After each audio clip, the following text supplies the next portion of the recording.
Coach Black. Can you hear me? Oh, there you are. Hey, how's it going? Good. You? Good. Wow. Thanks for. Sorry. Say again. So glad we can make it work. Yeah, for sure. Thanks for taking the time to make this happen. Caught me at a perfect time. It's pretty quiet today. Then we'll fly out and we'll get busy again. So it worked out great. Right on. So yeah, we created this Facebook group last year, and a bunch of Canadian coaches from club, university, college, etc. Kind of meet on here. Kind of very similar to the U.S. group that you guys have, volleyball coaches and trainers. Okay. So we're just trying to find a way that all speak on the same language, help the sport grow, create opportunity, to be a unified resource, and then encourage, have these athletes in a better place. So by the time you coach them, you're not re-coaching them, type of idea. Yeah. So how's it going right now with, you just jumped on board.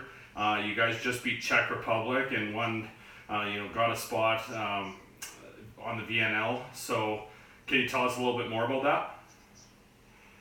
Yeah, you kind of said it right there. We had a good 4 to 5 weeks in May to train, and felt like we were just kind of scratching the surface, starting from the beginning, and got a lot of work done. Did I lose you? Are you there? Yeah, I'm here. Yeah. And then we've just been building. And then we had a real kind of highs to high, lows to lows a few days ago. I mean, earning the right in Nations League, that was our second big goal for this summer. Obviously, qualifying for the Olympics is the big one, but getting into Nations League was the second one, so that was awesome. And then Autumn's injury was just a huge. I don't even know what the word was, but it was just tragic.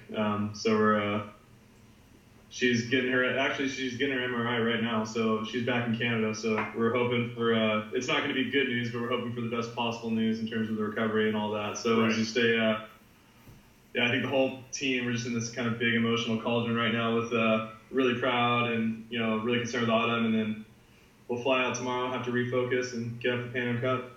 Right on. So you're coaching at University of Georgia. How is the transition trying to juggle both positions right now?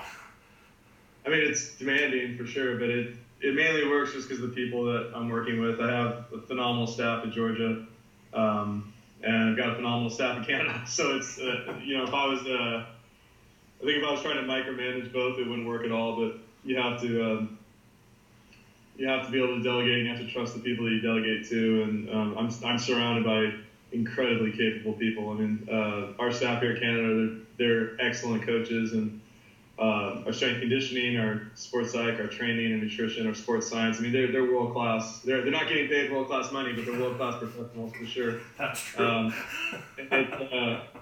It's the same in Georgia. So there's just, and then my family too, with my wife. I mean, there's just no way I could do this unless the people I was doing it with were as good as they are. So I'm really lucky.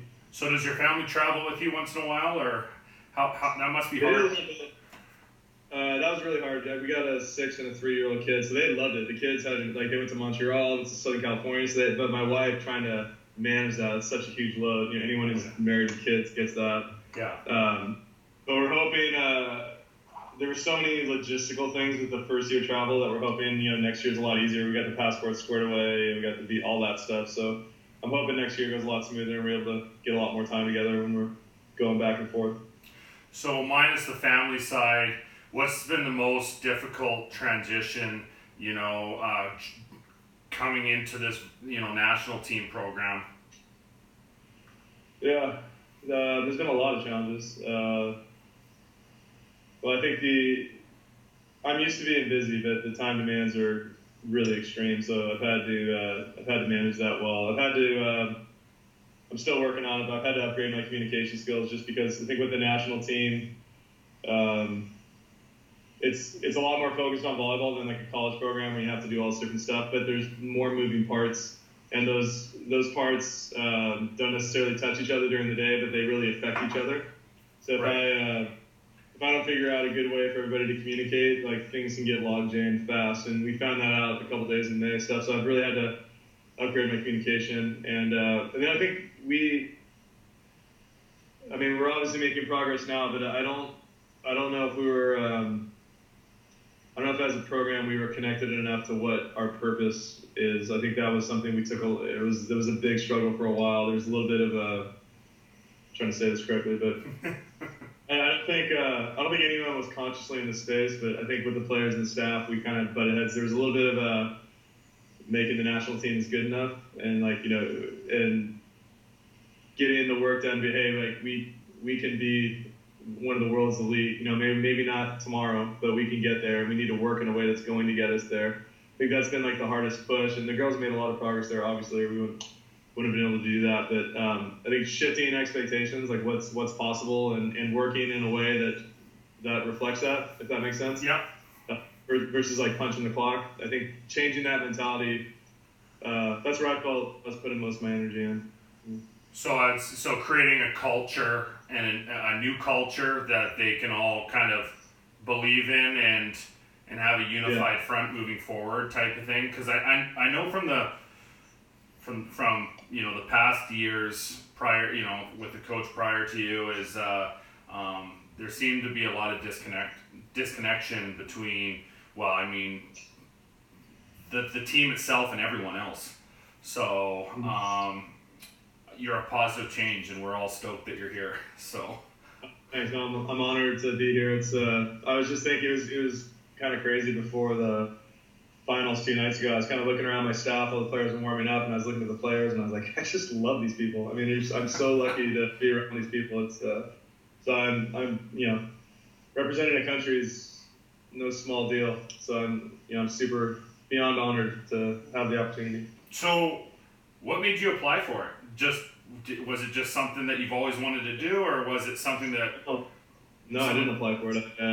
I was done with international volleyball. I mean, after I was coaching Loyola Marymount University and assistant with USA for 4 years, and I wasn't traveling, but I was a part of the program before. But the travel was so intense, and I got married, I started. So I was like not full time yet, but officially, assistant with USA in 2013. And then I think I was single at that time. So from there to the Olympics, I got married, had 2 kids.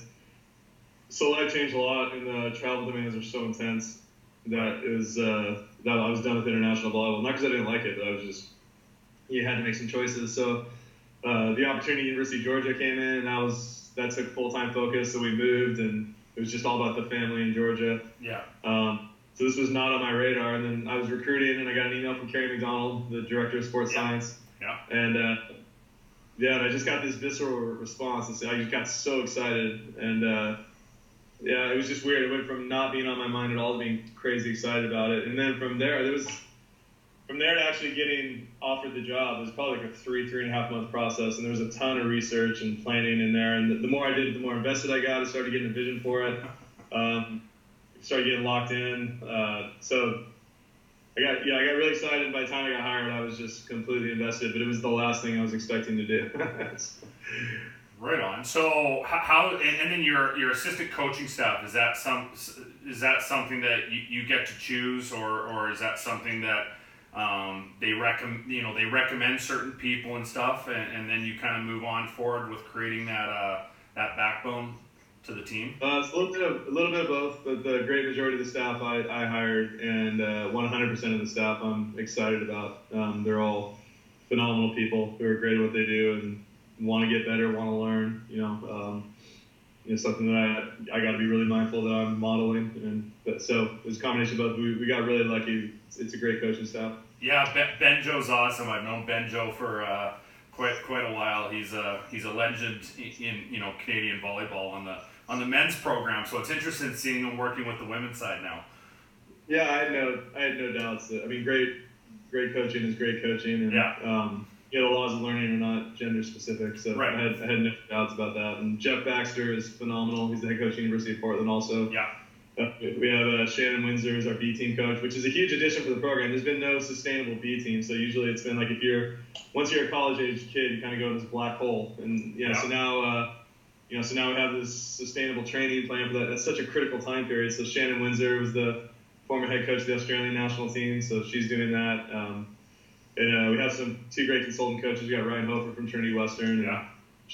Joe Trinzi, who's really well known. He's our statistician with USA. He's a great coach. I can go on and on. We got Tavis Bruce, strength conditioning, Fraser Perry, athletic training. These people are just phenomenal. So. Awesome. So when you were an assistant coach with the U.S. national team, you got to coach with Karch. What was the best thing that you took away from that working with that program that will that you're going to bring over to this program and then add some unique stuff of your own type of thing, because each coach is not a cookie cutter coach and we all bring something different, right? So that's a huge question. I took way more than one thing from Karch and from the program. Is it what did I take most from Karch, or what did I take most from my experience? Or what'd you take? Karch is a legend, right? So it has had very great results. Working with him, what was something that you took away that that you always fall back to and build on? Is it building culture? Is it offense? Is it defense? Is it serving? Is it team dynamics?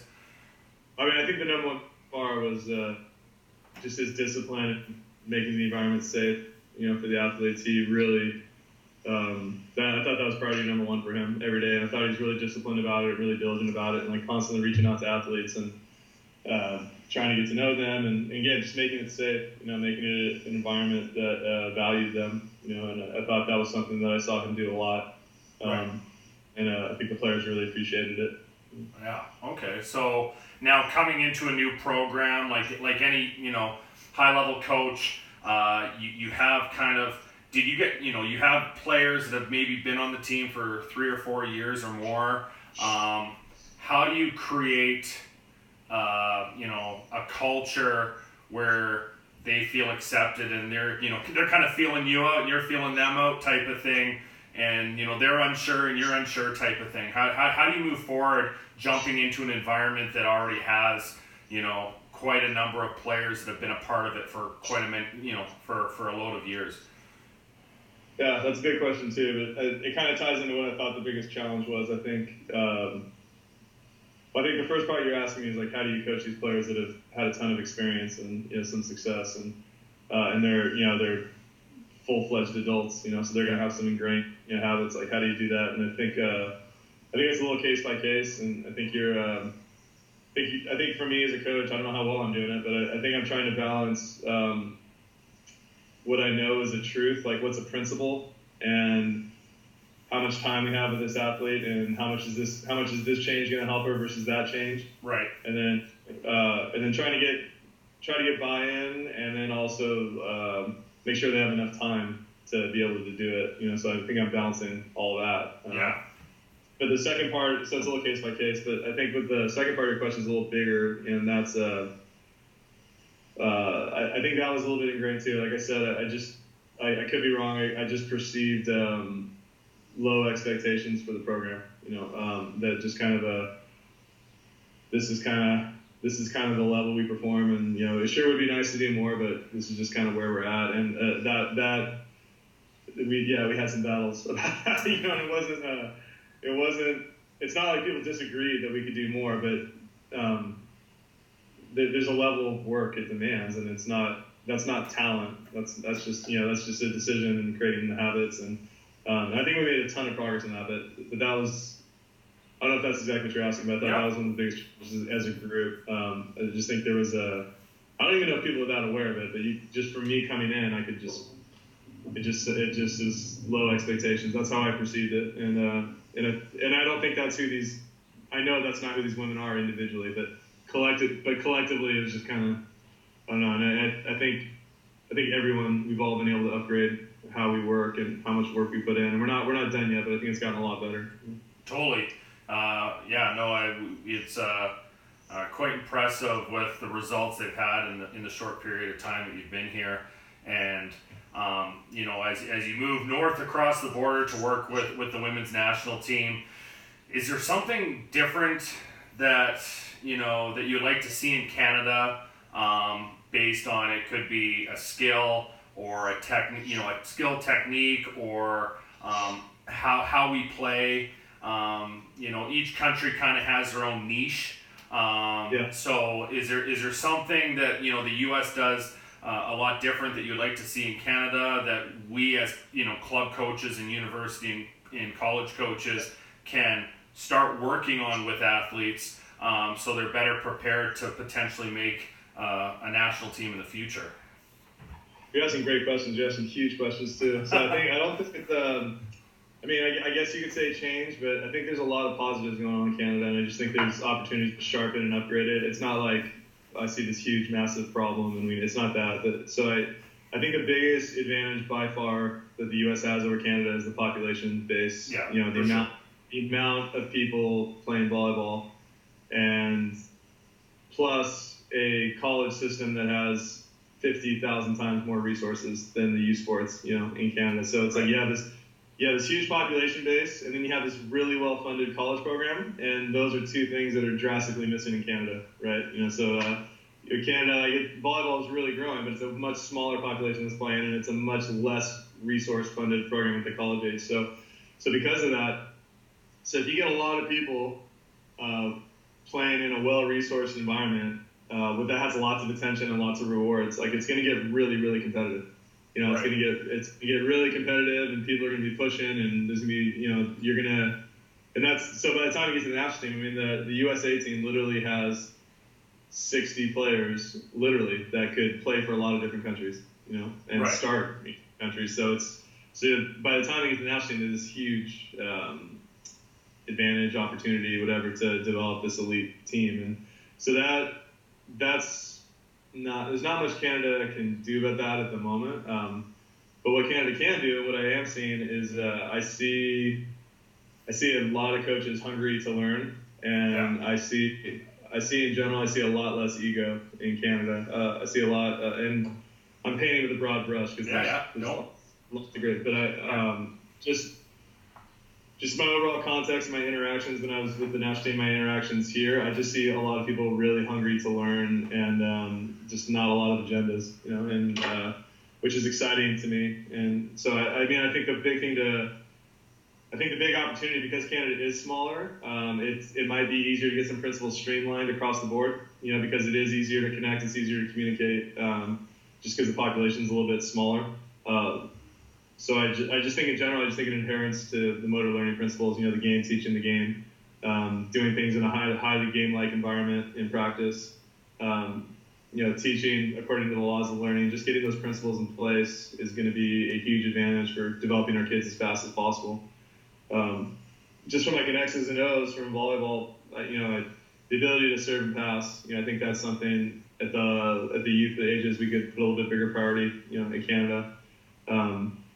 By the time you get to the international level, the serving is so difficult, which makes the passing so difficult.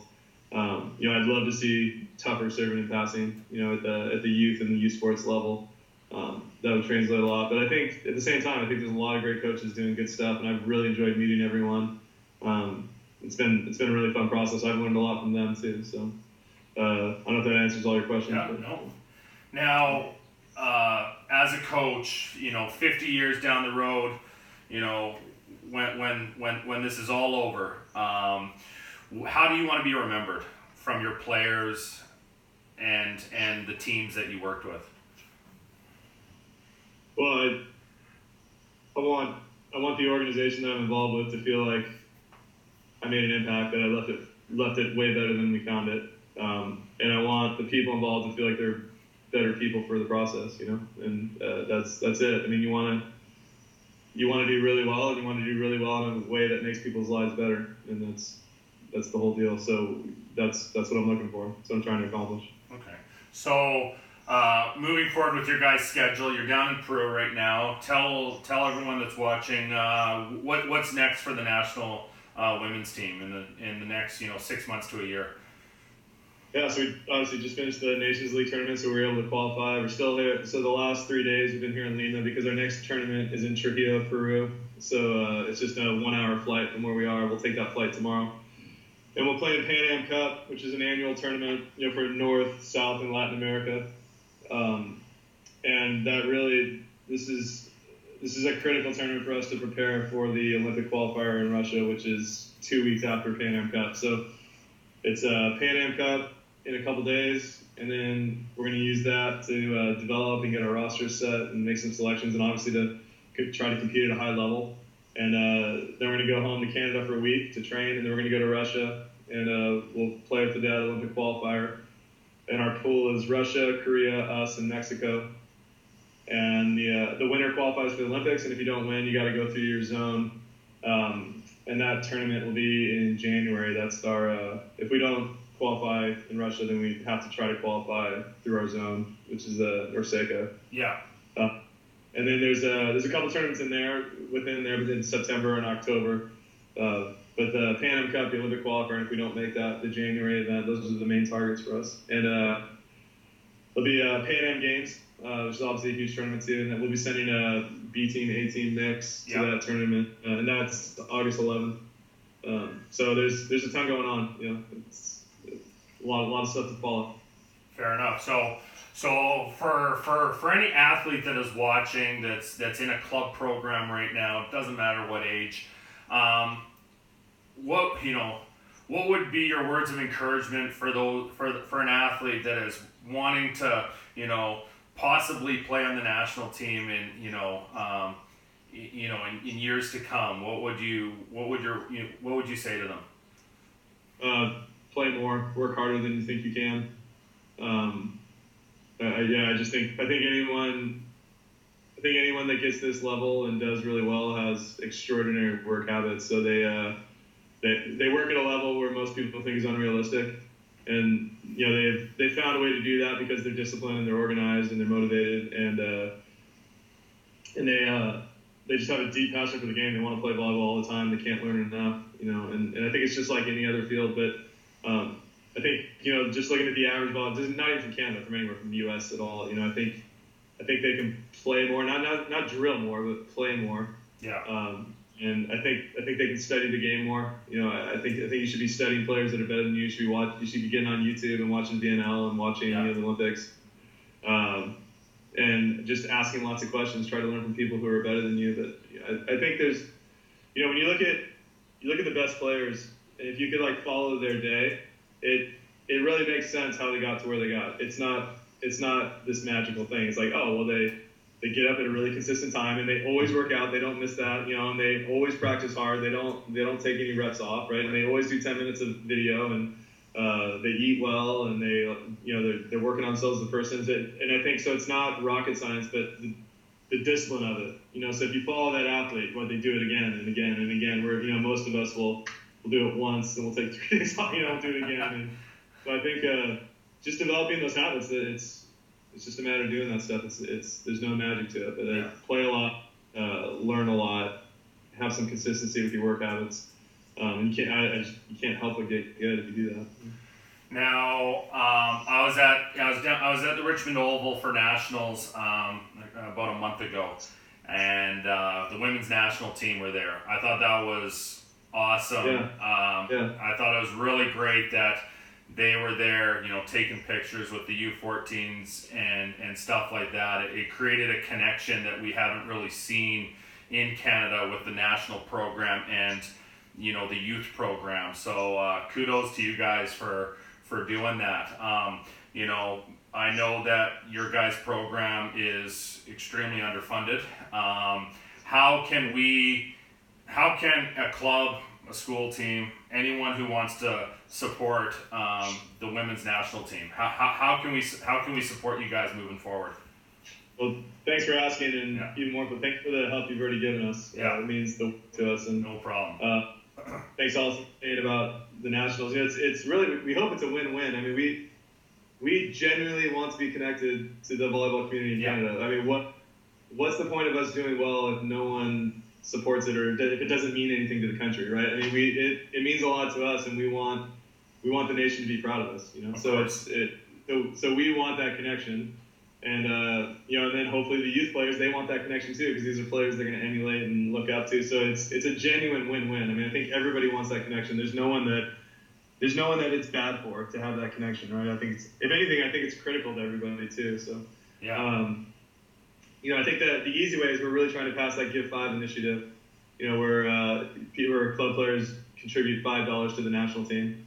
And if everyone does that, that'll have a massive impact on us.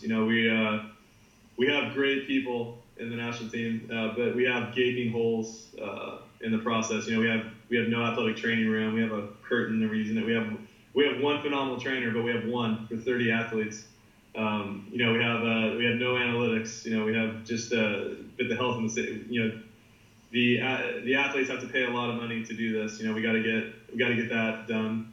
There's so many pressing needs for us to have a sustainable level of success.